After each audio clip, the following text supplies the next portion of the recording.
ni balik, ika-second week pa rin na to, medyo gamay ta. So, mabalik na po ta, after 1 month siguro magpuntok, naghan na ta diri. Nahunok mo kami for 3 months. So, karon lang yun na mo ibalik. Effective yan na mo last year. Puro-turot ang unit ko. Lahi mo na siya, ginagmayay lang ginan siya, basta paspasan.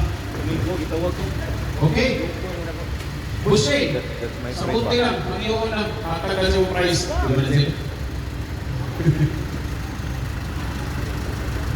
Okay, let's take a break ha. Break sa na, kaya ubang customers nag-check sa unit pa. Break sa na ha.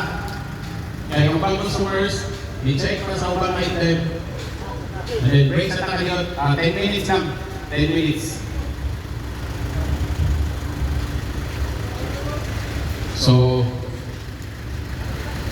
mawali siya, no? Napatay mga stocks for auction. Natay daghang mga unit diyan na makita. So, napay time, napay mga